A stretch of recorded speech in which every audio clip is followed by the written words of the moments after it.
Bismillahirrahmanirrahim. Assalamualaikum warahmatullahi wabarakatuh. Alhamdulillahi wahdah. Assalatu wassalamu ala man la nabiyya ba'dah. Ashhadu an la ilaha illallah wahdahu la syarika lah. Wa ashhadu anna Muhammadan abduhu wa rasuluhu amma ba'du. Akhwati fillah, rahimani wa rahimakunallah.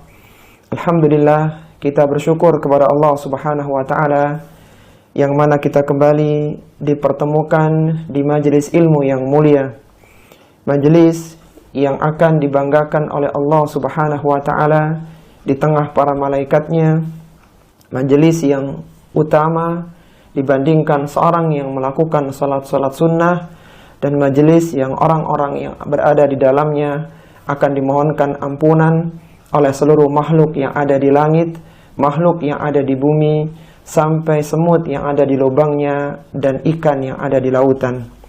Sebuah majelis yang penuh dengan keutamaan yang hanya didatangi oleh orang-orang yang mendapatkan taufik dari Allah Subhanahu wa Ta'ala.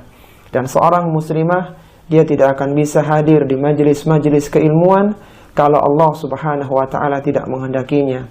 Sebagaimana Allah Subhanahu wa Ta'ala berfirman di akhir surat At-Takwir, Allah menyatakan, "Wa ma tasyauna illa ayyasha Allahu rabbul alamin." Kalian tidak bisa menghendaki satu kebaikan kecuali ketika dikehendaki oleh Allah, Rabb semesta alam.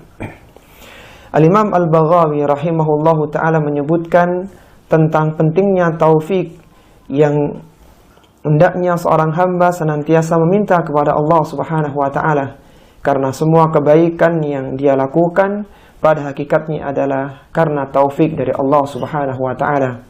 Sebagaimana Imam Al-Baghawi pernah mengatakan dalam kitabnya Ma'allimut Tanzil, beliau mengatakan, "Inna ahadan la ya'malu khairan illa bitaufiqillah wala syarran illa bihudlanih."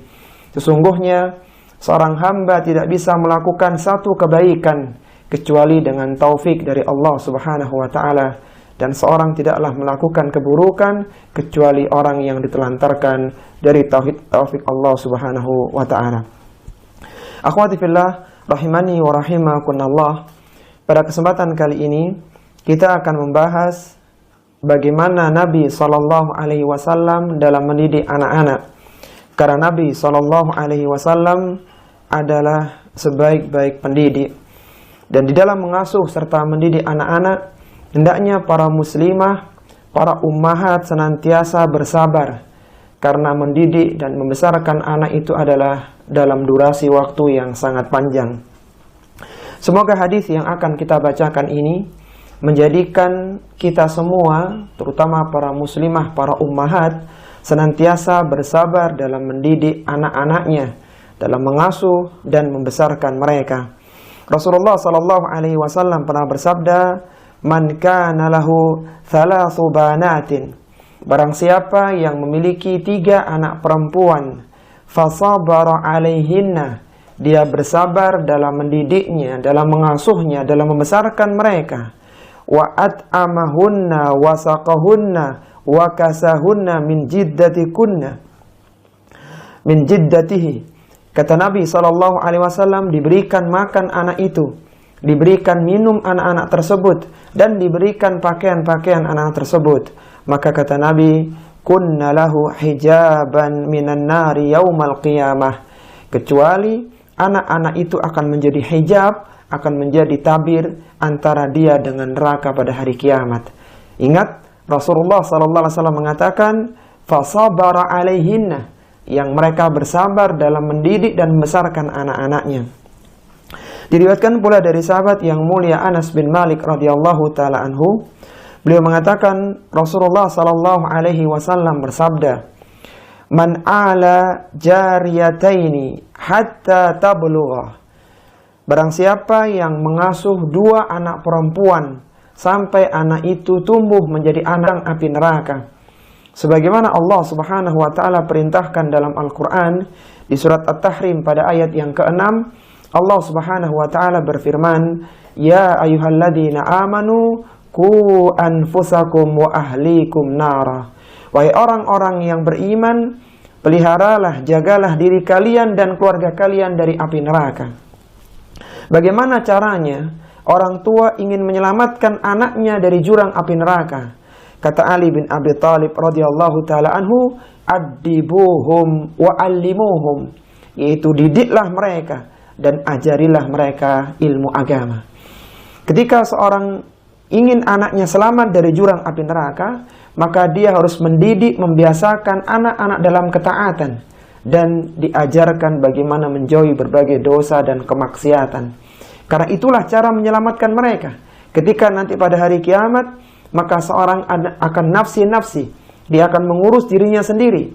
Bahkan dia akan lari dari keluarganya. Dia akan lari dari anaknya. Bahkan lari dari pasangannya.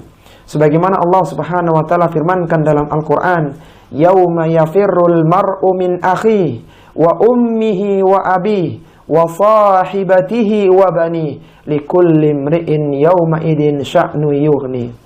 Ketika di dunia, saat manusia menghadapi masalah, mereka akan datang kepada orang tuanya, kepada saudaranya, kepada istrinya, kepada anak-anaknya. Tetapi pada hari kiamat sebaliknya.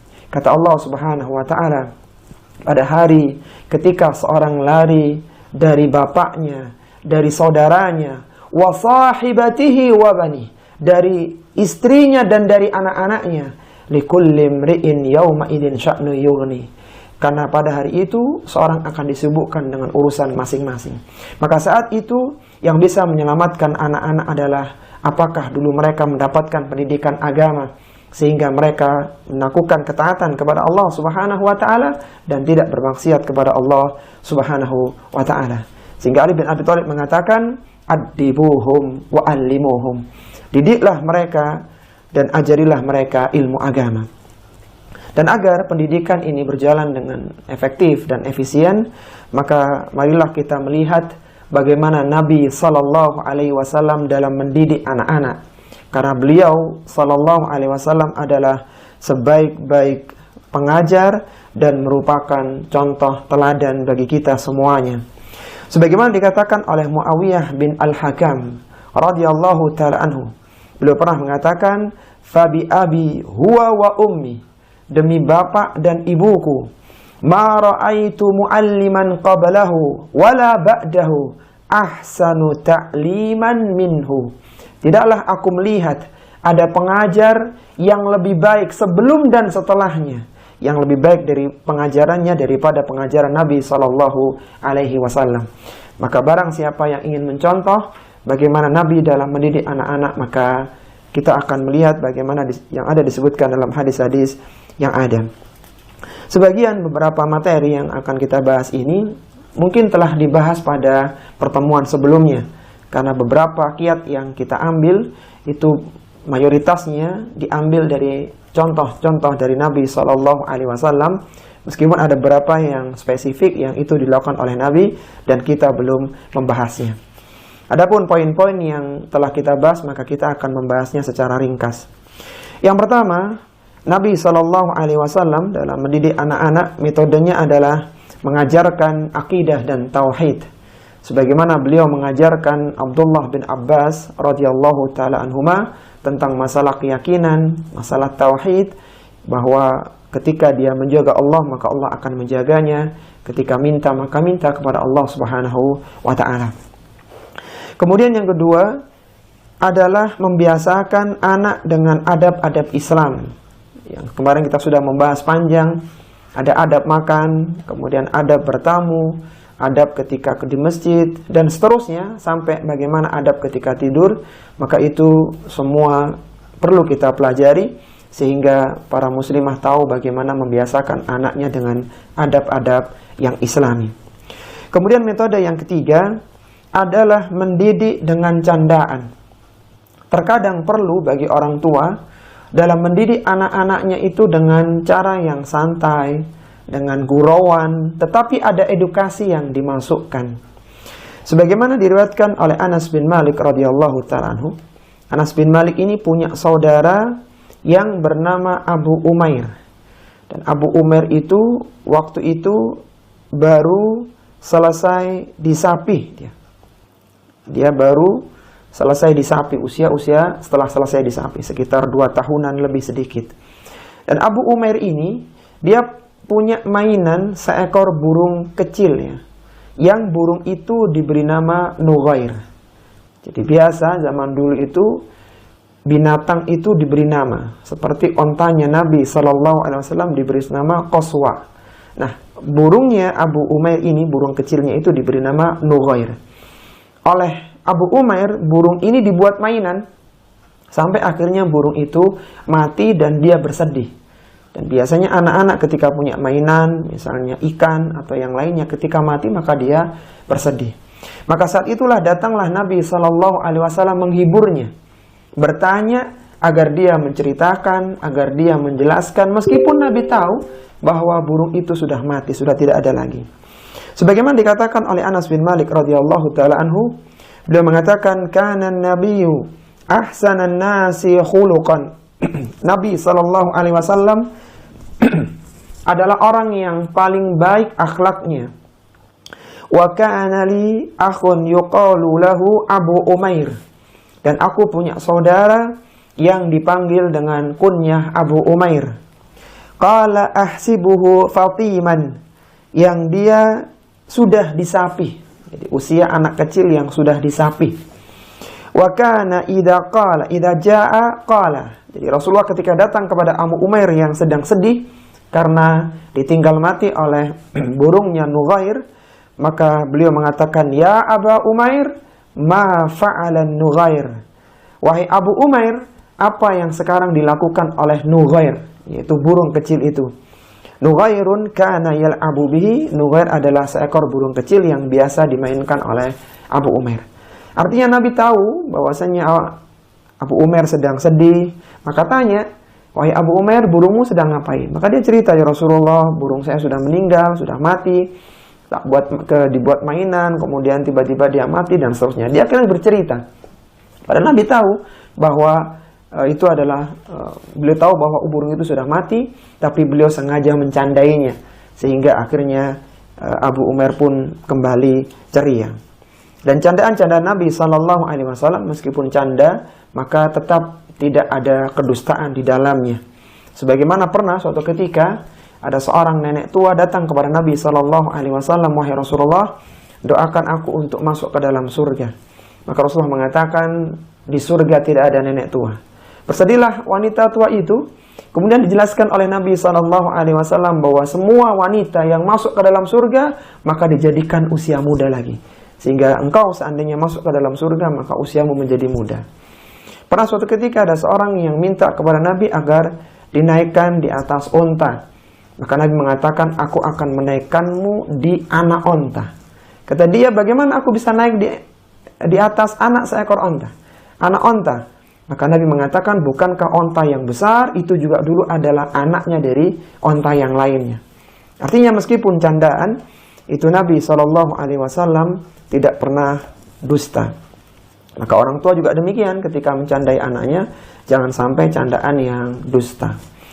Dan hadis Abu Umair ini, "Ya Aba Umair, ma fa'alan Nughair?"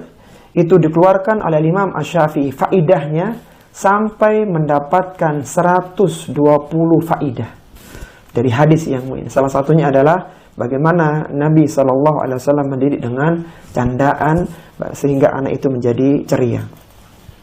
Kemudian yang keempat, metode Nabi SAW dalam mendidik anak adalah dengan memberikan hadiah, memberikan apresiasi, memberikan surprise, memberikan kejutan kepada anak, sehingga anak ini bersemangat, terutama ketika dia melakukan hal-hal yang berprestasi. Sebagaimana diriwayatkan dari Ibnu Abbas radhiyallahu ta'ala anhuma, kana idza utiya bi baqurah ats-thamrah wada'aha ala ainaihi thumma ala syafataihi. Nabi SAW ketika didatangkan bakurah adalah buah yang pertama kali dipanen, maka diletakkan di hadapan beliau, kemudian dipindahkan ke sampingnya. Kemudian Rasulullah SAW berdoa, "Allahumma kama araitana awwaluhu fa'arana akhiruhu." Ya Allah, sebagaimana engkau telah menampakkan kepada kami awalnya, maka tampakkanlah pula kepada kami hasil panennya. Kemudian setelah mendoakan buah-buahan yang baru dihidangkan untuk beliau, summa yu'tihi man yakunu indahu minasibyan. Kemudian Nabi SAW mengambilnya dan menghadiahkannya kepada anak-anak yang di sekitar beliau. Ini siapa yang ingin kurma, ini siapa yang ingin buah, dihadiahkan kepada anak-anak di sekitar Nabi SAW. Kalaulah Nabi SAW memberikan hadiah kepada anak-anak yang bukan anak kandung beliau, maka tentunya seorang ummahat, seorang muslimah, tentu lebih berhak untuk memberikan hadiah kepada anak-anaknya. Jadi terkadang antuna perlu menabung untuk pulang mendatangkan hadiah, makanan kesukaan anak-anak, memberikan pakaian yang dia inginkan, dan hal yang lainnya. Dan ini adalah metode Nabi SAW di dalam belajar, dalam mendidik anak-anak. Sehingga anak-anak menjadi senang, menjadi gembira karena dia mendapatkan apresiasi dari orang tuanya. Kemudian yang kelima adalah memerintahkan sholat. Terutama ketika anak berusia 7 tahun dan ketika 10 tahun tidak sholat, maka diberikan punishment, diberikan hukuman. Lalu yang keenam adalah memerintahkan anak-anak untuk berada di rumah ketika petang. Ketika waktu menjelang maghrib, maka usahakan anak-anak itu berada di rumah. Terutama yang perempuan, demikian pula anak laki-laki. Yang anak laki-laki segera mandi sore untuk disiapkan berangkat ke masjid sholat maghrib. Kenapa anak-anak diperintahkan untuk masuk ke rumah di waktu petang itu, sebelum datangnya waktu maghrib? Karena di saat itu setan sedang berkeliaran. Maka ketika tidak masuk ke rumah, khawatir diganggu oleh setan, atau khawatir dia akan terpicu masalah sehingga terjadi perkelahian dengan temannya, karena setan sedang berkeliaran ketika itu. Sebagaimana Rasulullah SAW perintahkan dalam sabdanya, "Idza kana junhul lail au amsaitum." Ketika telah datang malam atau ketika mulai petang, masa-masa saat sebelum datangnya waktu maghrib, maka Nabi mengatakan, "Fakuffu sibyanakum." Tahanlah anak-anak kalian. Artinya ditahan, tidak boleh keluar dari rumah. Fa inna syayatina tantashiru hina idzin. Karena ketika itu setan sedang berkeliaran. Jadi ketika sudah maghrib, maka silakan anak-anak berangkat ke masjid, terutama yang laki-laki. Kemudian yang ketujuh, metode Nabi SAW dalam mendidik anak-anak adalah dengan menggunakan pertanyaan. Ketika seorang anak itu diberitahu, maka sifatnya pasif. Tapi ketika dilontarkan pertanyaan, menjadikan anak itu aktif. Dia interaktif dengan orang tuanya. Menjadikan anak berani menyampaikan gagasannya. Menjadikan anak kembali fokus dengan orang tuanya. Misalnya orang tua punya beberapa anak, sudah mulai agak ribut suasananya, maka misalnya dikatakan, "Wahai anakku, Umi punya pertanyaan ini, siapa yang bisa jawab? Nanti Umi beri hadiah." Maka mereka kembali fokus mendengarkan apa yang ingin disampaikan. Dan pertanyaan ini, usul pertanyaan ini, selain digunakan oleh Nabi SAW dalam cara metode beliau dalam mendidik anak-anak, usul pertanyaan juga Allah gunakan di dalam Al-Quran. Di antaranya Allah menyebutkan dalam Al-Quran, "Alam tara kaifa daraballahu mathalan kalimatan tayyibatan kasyajaratin tayyibatin asluha thabitun wa far'uha fis sama." Kata Allah Subhanahu wa taala, apakah kalian tidak memperhatikan bagaimana Allah membuat sebuah permisalan, sebuah kalimat yang baik, kalimat la ilaha illallah, seperti pohon yang menghunjam kuat akarnya ke bumi dan cabang-cabangnya menjulang ke langit. Bahkan Allah membuat pertanyaan, "Alam tara kaifa fa'ala rabbuka bi ashabil fil?" Apakah kalian tahu apa yang telah Allah perbuat terhadap para pasukan bergajah? Kenapa dibuat seperti ini? Agar orang memperhatikan ada apa yang dilakukan oleh Allah terhadap pasukan bergajah. Maka lihatlah bagaimana Nabi SAW tidak langsung memberikan ilmu, tapi dipancing dengan cara tanya jawab. Suatu ketika Rasulullah SAW memberikan tembakan kepada para sahabatnya. Kata Nabi, "Inna minasyajari syajaratan la yaskutu waraquha wa innaha mathalul muslim." Kata Nabi, sesungguhnya di antara pepohonan ada satu pohon yang dia tidak menggugurkan daunnya, dan itu seperti permisalan orang yang beriman, seperti permisalan orang yang beragama Islam. Fahadithuni mahiyah, beritahukanlah kepadaku apa kiranya pohon itu. Fawaqa'an nasu fi syajaril bawadi, orang-orang berpikir itu adalah pohon yang ada di lembah, yang ada di tempat yang jauh. Qala Abdullah bin Umar kecil, ya. Abdullah bin Umar adalah salah satu dari al-abadilah al-arba'ah, 4 orang anak kecil yang semuanya namanya Abdullah. Di antaranya adalah Abdullah bin Umar, Abdullah bin Zubair, Abdullah bin Abbas, dan satunya Abdullah bin Amr bin Al-As. Ini disebut dengan al-abadilah al-arba'ah, 4 orang anak yang semuanya namanya Abdullah. Dan ini mereka adalah sahabat-sahabat junior. Ketika itu Abdullah mengatakan, fawaqa'a fin nafsi annaha nakhlah. Aku menyangka yang dimaksudkan oleh Nabi adalah nakhlah, adalah pohon kurma. Fastahyaitu, tapi aku malu karena beliau adalah anak-anak di tengah para sahabat senior. Tsumma qalu, maka sahabat ketika tidak menemukan jawaban, mereka mengatakan, hadithna ma hiya ya Rasulullah. Beritahukanlah kepada kami apa pohon yang engkau maksudkan wahai Rasulullah. Sahabat sudah menyerah. Faqala, maka Nabi mengatakan, hiyan nakhlah, pohon yang aku maksudkan adalah pohon kurma. Maka apa kata Abdullah bin Umar kecil ketika itu? Beliau mengatakan, fadzakartu lidzalika li Umar. Aku ceritakan kejadian itu kepada bapakku Umar bin Khattab radhiyallahu ta'ala anhu. Maka Umar mengatakan, qala li antakuna qulta hiyan nakhlah, wahai anakku, seandainya engkau tadi berani mengatakan, ya Rasulullah itu pohon kurma, ahabbu ilayya min kada wa kada. Niscaya bapakmu Umar bin Khattab itu lebih bangga, lebih senang daripada ini dan itu. Diberikan apresiasi oleh Umar. Jadi ketika ada pertanyaan maka dijawab. Maka coba para ummahat ketika anaknya pulang dari sekolah, misalnya dia cerita, tadi diberikan tebakan apa sama ustazah, sama ustadz di sekolah. Kemudian anak tidak bisa jawab, maka diberitahu, coba bismillah jawab, jangan takut salah. Insya Allah akan benar jawabannya ketika sudah belajar.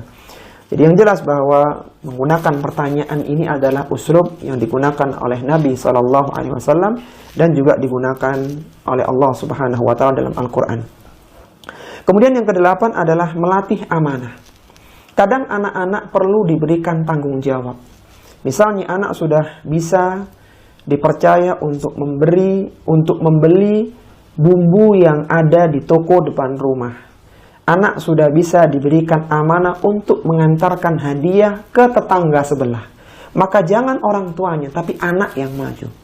Ketika anak sudah bisa diberikan amanah untuk membeli sesuatu, untuk melakukan ini dan itu, maka berikan amanah. Agar dia terbiasa menjalankan amanah. Dari mulai hal yang kecil, dari mulai hal yang sederhana, sampai pada saatnya ketika dia mendapatkan tanggung jawab yang besar, dia bisa menjalankan amanahnya. Lihatlah bagaimana Anas bin Malik yang menjaga amanah Nabi SAW sampai beliau dewasa. Beliau menceritakan, ata alayya Rasulullah SAW. Satu ketika Rasulullah SAW mendatangiku, karena Anas ini adalah pembantunya Nabi SAW. Wa ana al-abu ma'aghulamani. Dan waktu itu aku sedang bermain dengan 2 anak kecil. Qala fasallama alaina. Kemudian beliau memberikan salam kepada kami. Faba'athani ila hajatin. Dan beliau memerintahkanku untuk satu kebutuhan. Jadi memerintahkan, wahai Anas, tolong lakukan ini. Fa'abta'tu ala ummi. Dan itu menjadikanku terlambat pulang ke rumah ibuku. Itu ke rumahnya Ummu Sulaim, istrinya Abu Talha. Itu menjadikan Anas bin Malik terlambat pulang ke rumahnya. Falamma ji'tu, ketika aku sudah pulang ke rumah, qalat, maka ibuku Ummu Sulaim bertanya, ma habsuka, apa yang menahanmu sehingga engkau terlambat pulang hari ini wahai Anas? Qultu, kata Anas, ba'athani Rasulullah sallallahu alaihi wasallam li hajatin. Rasulullah telah mengutusku untuk satu keperluan.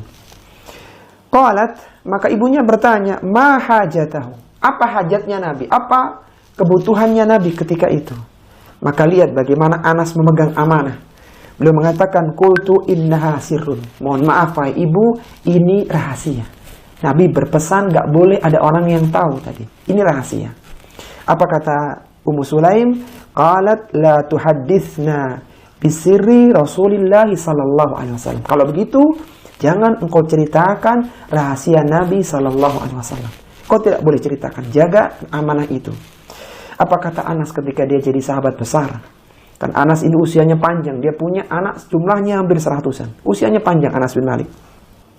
Maka dia mengatakan, qala Anas. Anas mengatakan ketika sudah dewasa, wallahi, lau haddatsu bihi ahadan la haddatsuka ya Thabit.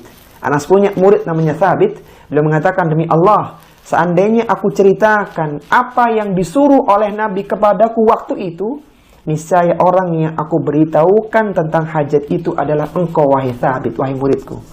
Tapi selevel muridnya Anas bin Malik, Anas bin Malik tidak memberitahukan apa rahasia Nabi. Karena mengatakan ini rahasia, jangan disampaikan. Jadi sama ketika misalnya diperintahkan ini untuk beli bumbu atau ini untuk beli santan, maka jangan beli yang lainnya. Jadi diajari untuk memegang amanah. Kemudian yang ke-9 adalah tidak selalu menyalahkan anak. Ketika salah maka diluruskan. Tapi selalu menyalahkan ini tidak baik. Lihatlah bagaimana yang dialami oleh Anas bin Malik. Anas bin Malik perlu diketahui akhwati fillah adalah seorang sahabat yang ketika usia 10 tahun, usia SD, dia sudah menjadi pelayan Nabi SAW. Diberikan oleh ibunya Ummu Sulaim untuk membantu Nabi, usia 10 tahun. Dan 10 tahun pula Anas bersama dengan Nabi. Sehingga ketika Nabi wafat, tahun 11 Hijriah, Anas berusia 20 tahun. Dan Anaslah termasuk sahabat yang sangat bersedih saat wafatnya Nabi SAW tahun 11 Hijriah di hari Senin di tanggal 12 Rabiul Awal itu. Maka apa kata Anas ketika Rasulullah wafat? Tidak ada hari yang lebih cerah bagi kami penduduk Madinah kecuali hari datangnya Nabi SAW ke negeri kami di Madinah. Dan tidak ada hari yang lebih hitam dan lebih kelam kecuali hari wafatnya Rasulullah SAW. Bagaimana Anas menceritakan pengalaman dia membantu Nabi SAW. Anas mengatakan, khaddamtu Rasulullah SAW 10 sinin. Aku telah menjadi pembantu Nabi SAW selama 10 tahun. Karena Nabi berada di Mekah selama 13 tahun dan berada di Madinah selama 10 tahun. Total dakwah beliau 23 tahun. Kata Anas, aku telah menjadi pembantu Nabi selama 10 tahun. Wallahi ma qala li afaqat wa la qala li syai'in lima fa'alta kada wa hallan fa'alta kada. Maka selama itu pula demi Allah, Rasulullah tidak mengatakan terhadapku, mengapa engkau melakukan ini wahai Anas? Kenapa engkau enggak melakukan itu wahai Anas? Jadi tidak selalu disalahkan. Sehingga tumbuhlah Anas bin Malik menjadi seorang sahabat yang menjadi penyampai ilmu Nabi SAW. Kemudian yang ke-10 adalah tidak mempermalukan anak-anak, terutama ketika di halayak ramai. Ketika sedang makan bersama, ketika anak sedang di hadapan orang banyak, maka orang tua jangan mempermalukan. Ketika ada yang salah, maka diingatkan nanti di rumah. Diingatkan nanti ketika di kamar. Jadi tidak diingatkan di hadapan orang banyak. Karena meskipun anak-anak mereka juga punya rasa malu. Sebagaimana diceritakan oleh Anas bin Malik radhiyallahu taala anhu, kana Rasulullah sallallahu alaihi wasallam min ahsanin nasi khuluqan. Perhatikan bagaimana berkali-kali Anas memuji Nabi sallallahu alaihi wasallam. Rasulullah sallallahu alaihi wasallam adalah manusia yang paling baik akhlaknya. Fa arsalani yauman lihajatin. Suatu ketika Nabi memerintahkanku dalam satu urusan, karena beliau adalah pembantunya Nabi. Faqultu, maka Anas waktu itu sedang enggak mood ya, karena dia juga anak kecil, usia 10 tahunan. Dia tidak mood waktu itu. Faqultu, dia mengatakan, wallahi la adhabu. Demi Allah aku enggak akan berangkat. Aku enggak akan jalankan perintah Nabi ini. Aku enggak akan mengikuti apa yang disampaikan oleh Nabi. Wa fi nafsi an adhaba lima amarani bihi Nabiullah. Tapi dalam hati kecilku, aku ingin berangkat. Karena yang merintahkanku adalah utusan Allah, bukan manusia biasa. Tapi waktu itu sedang gak mood Anas ini. Maka fakharajtu, aku keluar dari rumah, hatta amara ala sibyan wa hum yal'abuna fis suqi. Maka tiba-tiba aku melihat ada anak kecil sedang mainan, aku pun masuk ke situ. Jadi Anas sudah nggak mood, disuruh oleh Nabi. Kemudian kebetulan di depannya ada anak kecil sedang main di depan pasar. Maka Anas pun masuk ke situ, mainan sama anak-anak, lupa kalau diperintah oleh Nabi Sallallahu Alaihi Wasallam. Maka dia menceritakan, faida Rasulullah Sallallahu Alaihi Wasallam qad qabada qafai. Maka tiba-tiba Nabi memegang tengkukku, min warai, dari belakangku. Qala, aku mengatakan, fanadartu ilaihi, kemudian aku melihat beliau. Ternyata Rasulullah Sallallahu Alaihi Wasallam wa huwa yadhaku, dan beliau sedang tertawa. Faqala, maka Rasul mengatakan, ya Unais, wahai Anas kecil. Ini adalah bentuk tasghir, jadi bentuk, kalau Anas kan bentuk standarnya ya. Kalau tasghirnya itu bentuk kecilnya Unais. Seperti Junaid, Jundun, Jundiyun itu bentuk standar, kalau kecilnya Junaid, begitu. Jadi Anas itu standarnya, kalau kecilnya adalah Unais. Ya Unais, adhabta haitsu amartuka. Apakah kau sudah pergi menjalankan apa yang kuperintahkan? Qala qultu na'am, kata Nabi, ya Rasulullah, aku akan berangkat, karena dia sudah kembali semangat ya. Ana adhabu ya Rasulullah, aku akan segera pergi menjalankan perintahmu wahai Rasulullah sallallahu alaihi wasallam. Jadi perhatikan, Rasulullah tidak marah. Kan bisa aja Rasulullah mengatakan, kan udah dari tadi disuruh kok nggak berangkat, begitu. Tapi Rasulullah tetap memberikan apresiasi kepada Anas dengan mengatakan, ya Unais, wahai Anas kecil. Kemudian yang ke-11 adalah melarang anak dari hal yang haram. Betapa banyak para ummahat ya, para ibu-ibu memberikan uzur anaknya ketika melakukan kesalahan, ketika melakukan perkara yang dosa.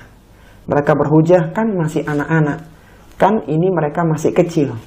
Ketika itu adalah dosa dan kesalahan serta kemaksiatan, maka tetap dilarang meskipun anak-anak, meskipun belum dicatat sebagai sebuah dosa dan kesalahan, karena masih diangkat pena dari mereka, tetapi tetap tidak bisa dibenarkan. Sehingga misalnya ada seorang anak yang dia mengambil barang temannya, maka tidak boleh dikasih tahu, dikembalikan besok. Ketika dia merobek buku temannya, maka sampaikan tidak boleh. Ketika anak bertamu naik ke kursi, sampaikan tidak boleh. Jadi jangan berhujah bahwa mereka masih kecil, dibiarkan melakukan perkara yang diharamkan. Lihatlah bagaimana Nabi SAW mendidik Al-Husain, cucu beliau dari Ali bin Abi Thalib dengan putrinya Fatimah. Kata Abu Hurairah radhiyallahu taala anhu, akhadha Al-Husainu ibnu Ali tamratan min tamris sadaqah. Al-Husain Al-Husain kecil itu mengambil sebutir kurma dari kurma sedekah. Ini bayangkan, Husain kecil ya, bukan yang sudah besar. Ini anak kecil. Ada kurma jatuh, kemudian diambil, dimakan. Karena anak kecil kan inginnya kalau ada sesuatu dimasukkan ke mulutnya.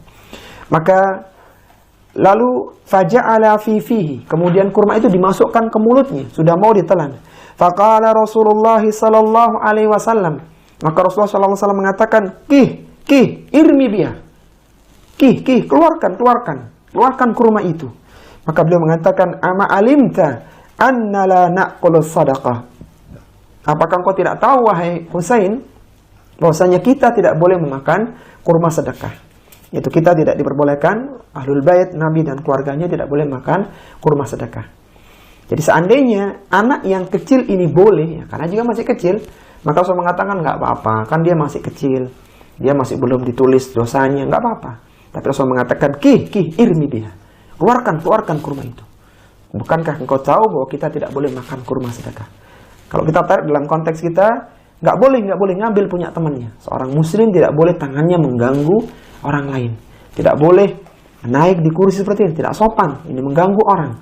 Dan semisalnya. Jadi jangan sampai kesalahan-kesalahan anak yang haram itu dibiarkan oleh orang tua hanya beralasan dia masih kecil. Tapi diluruskan dan dibenarkan agar tidak menjadi kebiasaan. Ini yang terakhir, akhwati fillah.